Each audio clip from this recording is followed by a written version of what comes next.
तो दोस्तों चलिए बात करते हैं आज की कौन कौन सी सबसे बड़ी और महत्वपूर्ण खबरें हैं जो आप लोगों के लिए जानना बेहद ही जरूरी है। अब वीडियो को शुरू से लेकर आखिरी तक जरूर देखिएगा।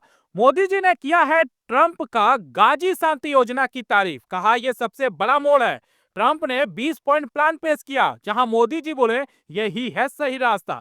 ट्रंप ने भी रीट्वीट कर दिया, लेकिन हमास अभी भी हाँ कहने को तैयार नहीं है। विपक्ष सवाल उठा रहा है और भारत को करना है बैलेंस। ये सिर्फ ट्वीट नहीं है, ये भारत की नई कूटनीति की कहानी है। भारत हमेशा से ही, चाहे वो कांग्रेस की सरकार रहे या बीजेपी की, वो हमेशा से किसी भी युद्ध की आपस में भिड़ंत होती है तो वो दोनों का साइड जरूर लेता है और हमेशा अपने आप को बैलेंस रखता है। तो शांति होगी या फिर नहीं होगी ये टाइम बताएगा, क्योंकि यही है सबसे बड़ी खबर। जहां ट्रंप हमेशा से दो देशों के बीच युद्ध छिड़ रहे उसे शांति का सम्मेलन का हमेशा प्रस्ताव रखता है और मोदी जी ने भी कहा यही है सही रास्ता। यानी डोनाल्ड ट्रंप का यहां पर नरेंद्र मोदी जी ने उन्हें खास तौर पे बधाई भी देते हुए कहा जो ट्रंप बोलते हैं वही ही होता है। अब पता नहीं हमास हाँ क्यों नहीं कर रहा।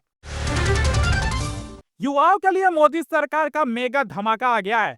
62,000 करोड़ का पैकेज लॉन्च कर दिया है नरेंद्र मोदी जी ने।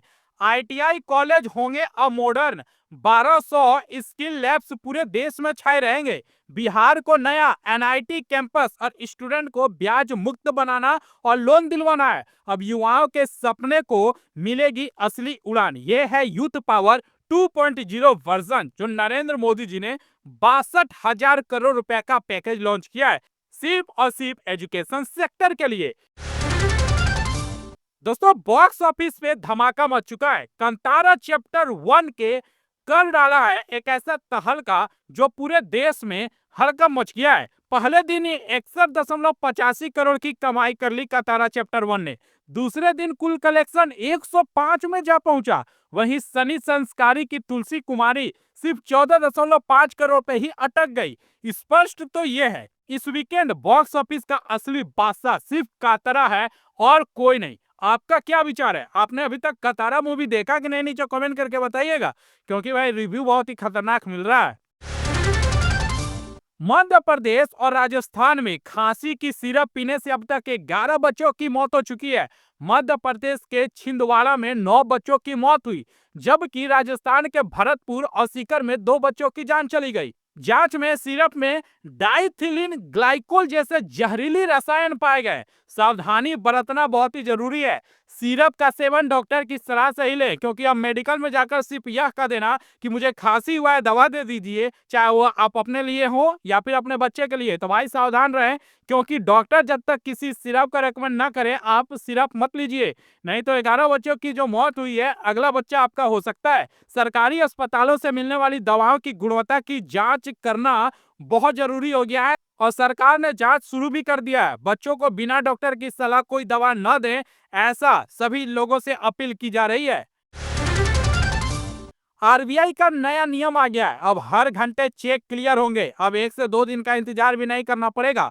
भारतीय रिजर्व बैंक ने चेक क्लियरेंस के समय सुधार किया है। अब चेक हर घंटे क्लियर होंगे, जिसमें लंबी प्रतीक्षा अवधि समाप्त हो जाएगी। तो ये सबसे बड़ी खुशखबरी है। जहां पर लोग इंतजार करते हैं कि चेक क्लियर कब होगा, तो भाई बाउंस हो जाता है, लेकिन अब ऐसा नहीं होगा। बस चेक लो और तुरंत ही बैंक जाओ, 1 घंटे में ही आपका चेक जो है क्लियर हो जाएगा। बिहार की महिलाओं के लिए मुख्यमंत्री नीतीश कुमार ने बड़ी सौगात दी है। 10,000 सीधे बैंक खाते में आ गए हैं और जिनका नहीं आया है उनको ये बात जानना जरूरी है। जहां मुख्यमंत्री महिला रोजगार योजना के तहत बिहार सरकार ने 25 लाख महिलाओं के बैंक खाते में 10,000 की पहली किस्त ट्रांसफर कर दी है। इस योजना का उद्देश्य महिलाओं को आत्मनिर्भर बनाना है। इस योजना के तहत प्रत्येक महिला को 10,000 की प्रारंभिक सहायता मिलेगी और यदि उनका व्यवसाय सफल रहा यानी बिजनेस चल पड़ा तो उन्हें 2 लाख रुपए तक का अतिरिक्त सहायता भी प्रदान किया जाएगा।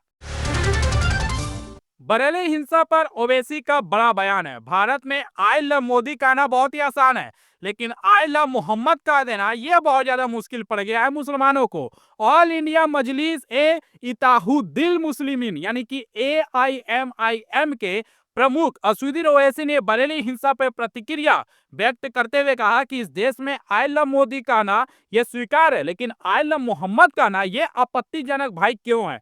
तो ओवैसी ने हैदराबाद में एक सभा में यह बयान दिया और सरकार से सवाल भी कर लिया, क्यों एक समुदाय की धार्मिक भावनाओं को सम्मान नहीं मिलता। उन्होंने हिंसा की निंदा करते हुए शांति बनाए रखने की अपील की। तो भाई आप लोग बताइए कि क्या अपने देश में आई लव मोहम्मद का ना सही है या फिर नहीं, नीचे कमेंट करके बताइएगा। उत्तर भारत में मौसम का मिजाज बदलने जा रहा है। आईएमडी के मुताबिक उत्तर प्रदेश, बिहार, दिल्ली, एनसीआर में 50 किलोमीटर प्रति घंटा की रफ्तार से आंधी, मूसलाधार बारिश का अलर्ट जारी किया गया है। कृषि और यातायात प्रभावित हो सकते हैं, सुरक्षित रहने की अपील की जा रही है। घर से बाहर निकलते समय आप लोगों को सावधानी बरतना जरूरी है और वेदर रिपोर्ट भी लेना जरूरी है। आपको बता दें कि दुर्गा पूजा के दौरान 9वीं और 10वीं के दिन 2 दिन में पुलिस ने 61 लाख रुपए का चालान काटा। सड़कों पे जाम, गलत पार्किंग, नियमों की धज्जियां उड़ा दिया गया। अनदेखी करने वालों के खिलाफ सख्त कार्रवाई की गई। पुलिस ने कहा कि त्योहारों के दौरान ट्रैफिक व्यवस्था बनाए रखना जरूरी है। उल्लंघन करने वालों के खिलाफ आगे भी कार्रवाई जारी रहेगा। तो 9वीं और 10वीं को 61 लाख रुपए का चालान काटा गया, सिर्फ पटना की पुलिस के द्वारा। बिहार चुनाव 2025 में सी वोटर के ताजा सर्वे के मुताबिक मुख्यमंत्री पद के लिए किस नेता की बढ़त है, चलिए आपको बता देते हैं। सी वोटर के अनुसार तेजस्वी यादव को 35% के साथ सबसे ज्यादा पसंदीदा मुख्यमंत्री उम्मीदवार कहा गया है। प्रशांत किशोर की जन सुराज पार्टी को 23% समर्थन मिला है, जबकि नीतीश कुमार को मात्र 16% का समर्थन प्राप्त हुआ है। तो ये सर्वे बिहार की बदलती राजनीति धारा को दर्शाता है, जहां नए चेहरे पुरानी राजनीति को चुनौती दे रहा है। वैसे आपको क्या कहना है? बिहार पुलिस में दरोगा बनने का सपना अगर आप भी देख रहे हैं, तो यह महिलाओं के लिए 35% का आरक्षण के साथ 1799 पदों पे भर्ती शुरू हो गया है।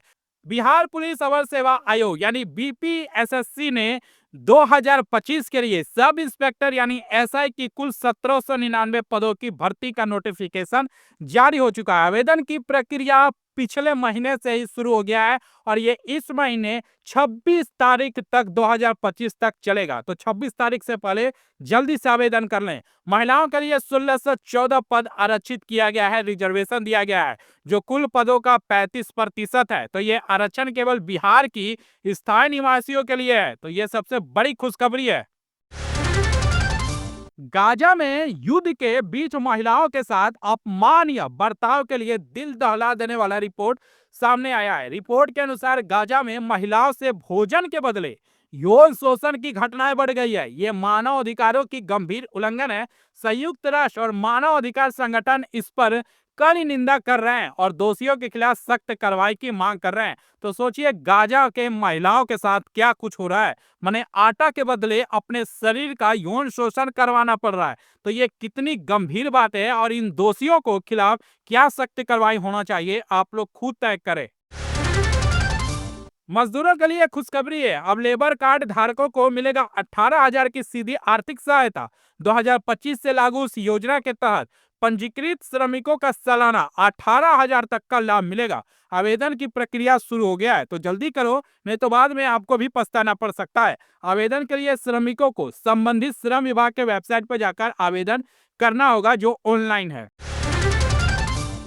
मथुरा में आई लव मोहम्मद पोस्टर को लेकर संतों ने मुस्लिम दुकानदारों से मांग कर दी है। मथुरा के संतों ने मुख्यमंत्री योगी आदित्यनाथ को पत्र लिखकर मुस्लिम दुकानदारों से अपनी दुकानों पर आई लव मोहम्मद का पोस्टर लगाने की मांग की है।